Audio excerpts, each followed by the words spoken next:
ये कहानी है सूरज की, जो कि इलाहाबाद के छोटे से गांव में रहा करता था। सूरज पढ़ा लिखा तो नहीं था, पर वो होशियार और बहादुर लड़का था। सूरज की एक बहन भी थी जिसका नाम गीता था। गीता की शादी गोविंद नाम के लड़के से हो चुकी थी। शादी के थोड़े दिन बाद ही उनके माता पिता की मृत्यु हो जाती है और सूरज अकेला हो जाता है। सूरज रोते हुए कहता है, दीदी ये क्या हुआ हमारे साथ? भाई तुम परेशान मत हो, मैं हूँ ना तुम्हारे साथ। भगवान ने हमारे माता पिता हमसे क्यों छीन लिए? भाई तुम अकेले नहीं हो, मैं हूँ ना तुम्हारे साथ। अरे साले साहब, आप अकेले थोड़ी हैं, हम हैं ना आपके साथ। आप इतना परेशान मत हो, उनका समय पूरा हो गया था। दीदी अब मैं अकेला कैसे रहूँगा? भाई तुम हमारे साथ रहना। हाँ साले साहब, आप हमारे साथ रह सकते हैं, इसमें कोई परेशानी वाली बात नहीं है। ये सब बातें हो ही रही थी कि तभी सूरज रोता रहता है। ऐसे ही कई दिन बीत जाते हैं और अब गीता अपने ससुराल जा रही थी। उसे देखकर सूरज भी बहुत रोता है। दीदी आप भी मुझे छोड़कर चली जाओगी? नहीं भाई, मैं तुम्हें छोड़कर नहीं जा रही हूँ, मैं आती ही रहा करूँगी। आप तो जानती हैं दीदी, मैं अकेला नहीं रह पाता, मुझे डर लगता है। भाई अब तुम्हें अकेले रहना सीखना होगा। ऐसा बोलकर गीता वहाँ से जाने लगती है और सूरज ये देखकर बहुत रोता है। तो गोविंद कहता है, गीता सूरज को बोलो सूरज भी हमारे साथ चले, उसकी ऐसी हालत मेरे से देखी नहीं जाती, वो बहुत रो रहा है। आप सच बोल रहे हैं गोविंद जी, हम सूरज को लेकर चल सकते हैं? हाँ जाओ। गोविंद और गीता सूरज को अपने साथ शहर ले आते हैं। यहाँ गोविंद का एक होटल होता है जिसमें नाश्ते का सामान बनता है, जैसे समोसे, पकोड़े, ब्रेड पकोड़े, सैंडविच, चाय और कॉफी इत्यादि। गोविंद सूरज को अपने होटल में काम करने के लिए अपने साथ ले जाता है। गीता सूरज को भी तैयार कर देना, आज वो भी मेरे साथ होटल पर जाया करेगा। जी ये तो बहुत अच्छी बात है, मैं अभी सूरज से बोल देती हूँ। गीता सूरज के कमरे में जाती है और सूरज से कहती है, सूरज जाकर तैयार हो जा, आज तुम अपने जीजा के साथ होटल जाओगे। मुझे क्यों ले जाना चाहते हैं जीजा जी अपने साथ? भाई वो तुम्हें काम सिखाना चाहते हैं, वैसे भी तुम तो घर पर बहुत अच्छा खाना बनाते थे। ठीक है दीदी, मैं तैयार हो जाता हूँ। गोविंद और सूरज होटल चले जाते हैं। जैसे ही वो दोनों होटल में प्रवेश करते हैं तो देखते हैं कि सभी ग्राहक पकोड़े की डिमांड कर रहे हैं। तो होटल का मैनेजर गोविंद से आकर बोलता है, सर आप आ गए, देखिए होटल में सभी लोग पकौड़ियों की डिमांड कर रहे हैं और पकौड़ी बनाने के लिए कोई भी हलवाई नहीं मिल रहा है। अच्छा तो ग्राहक को कुछ और दे दो। सर हमने सब कोशिश कर ली, पर कुछ लोग चाय के साथ पकौड़े ही खाना पसंद करते हैं। तभी वहाँ खड़ा हुआ सूरज बोलता है, जीजा जी क्या आपके होटल में पकौड़े मैं बना सकता हूँ? सूरज तुम पकौड़े कैसे बनाओगे? जीजा जी आपको पता नहीं है, घर पर भी अक्सर ऐसी ही चीजें बनाता था। सूरज ये घर नहीं है, यहाँ थोड़े नहीं बहुत सारे पकौड़े बनेंगे, तुम नहीं कर पाओगे। मैं कर सकता हूँ, आप भरोसा तो करें। सर जब सूरज बोल ही रहे हैं तो उन्हें करने दीजिए, वैसे भी हमारे पास कोई हलवाई नहीं है और ग्राहकों को पकौड़े नहीं मिल रहे हैं, इसीलिए वापस जा रहे हैं। अच्छा ठीक है, तो सूरज जाकर बनाओ पकौड़े। सूरज पकोड़े बनाता है और वो पकोड़े ग्राहक को इतने पसंद आते हैं कि उनकी रोजाना की जो सेल होती है उससे कई गुना सेल बढ़ जाती है। लोग और चीजें छोड़कर पकोड़े की ही डिमांड करते, जो भी आता चाय के साथ पकोड़े ही मांगता। सूरज तुम ऐसा क्या डालते हो पकौड़ों में, जो लोग तुम्हारे पकौड़े खाते ही उसके दीवाने हो जाते हैं? ऐसा कुछ नहीं है, मैं तो बस कुछ मसाले और अपनी माँ की रेसिपी का इस्तेमाल करता हूँ।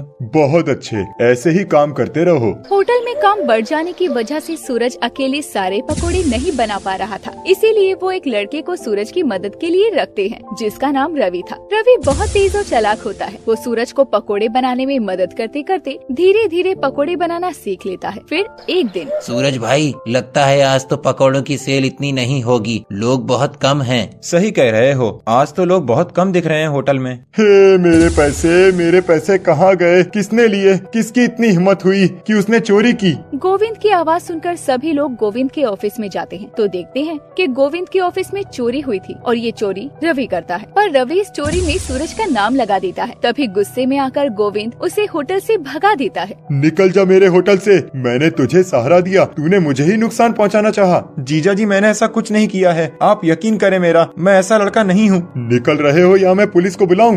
पर जीजा जी आप लोगों के सिवा मेरा है ही कौन इस दुनिया में, मैं कहाँ जाऊँगा? कहीं भी जाओ पर मेरे घर और मेरे होटल से निकल जाओ। ये सुनकर सूरज रोने लगता है और वहाँ से चला जाता है। अब तो सूरज के पास ना कोई घर होता है और ना ही कोई काम, और सूरज घर जाकर अपना सामान उठाने लगता है। भाई तुम कहाँ जा रहे हो मुझे छोड़कर? दीदी मुझे जीजा जी ने घर से निकाल दिया है, अब मैं इस घर में नहीं रह सकता। अच्छा ठीक है तुम चले जाना, पर कुछ देर तो मेरे साथ रुको। क्या हुआ दीदी बताओ? ये लो, ये कुछ पैसे हैं और माँ ने जो मुझे गहने दिए थे वो है, इससे तुम कुछ कर पाओगे। गीता सूरज को अपने पास रखे हुए सारे गहने और पैसे दे देती है। दीदी मैं ये नहीं ले सकता, ये सब आपका है, मैं ये सब कैसे ले सकता हूँ? नहीं भाई, तुम ये सब रख लो और कोई जरूरत पड़े तो मुझे बता देना, अभी तुम्हारी बहन जिंदा है। सूरज पैसे और गहने लेकर वहाँ से चला जाता है और वो गोविंद के होटल के सामने पकोड़े की स्टॉल लगा लेता है, जिसमें वो सभी तरह के पकोड़े और चाय बनाकर बेचने लगता है। पता है सूरज ने होटल के सामने ही स्टॉल खोली है, इससे हमारी सेल कम हो रही है। मैं जानता हूँ, कुछ करते हैं इसका भी। सारे ग्राहक पकौड़ों की मांग कर रहे हैं और धीरे धीरे सूरज के स्टॉल पर ही जा रहे हैं। तुम एक काम करो, नया हलवाई ढूंढो, जब तक मैं स्टॉल हटवाता हूँ वहाँ से। गोविंद बहुत कोशिश करता है कि सूरज अपना स्टॉल वहाँ से हटा ले, और सूरज अपना स्टॉल वहाँ से नहीं हटाता। गोविंद ग्राहकों को झूठ बोलता है कि सूरज अपने पकोड़े में सड़ी हुई सब्जियों का इस्तेमाल करता है, पर ये बात लोगों ने नहीं मानी और सभी लोग सूरज के स्टॉल पर जाते थे क्योंकि वो पकोड़े बहुत स्वादिष्ट थे। सूरज जी,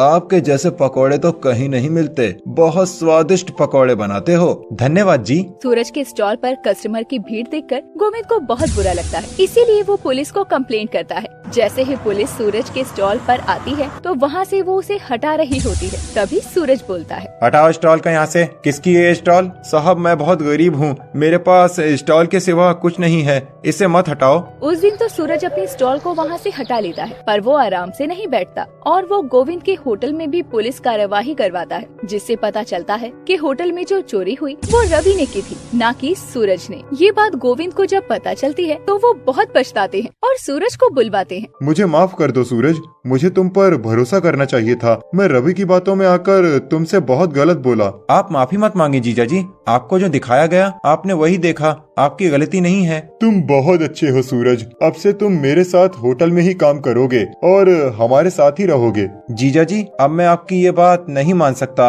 अब मैंने अपने स्टॉल के लिए अच्छी जगह ढूंढ ली है और वहाँ स्टॉल अच्छी चल रही है, मैं वहीं स्टॉल लगाऊंगा। अच्छा ठीक है, पर तुम्हें रहना हमारे साथ ही होगा। ठीक है जीजा जी। इन सब के बाद सूरज अपनी बहन और जीजा के साथ उनके घर पर रहता है और वो अपना काम करता है। उसकी स्टॉल अच्छी चलती है, उसके बनाए हुए पकोड़े लोगों को पसंद आते हैं और सभी लोग उसे पकोड़े वाले के नाम से जानने लगते हैं।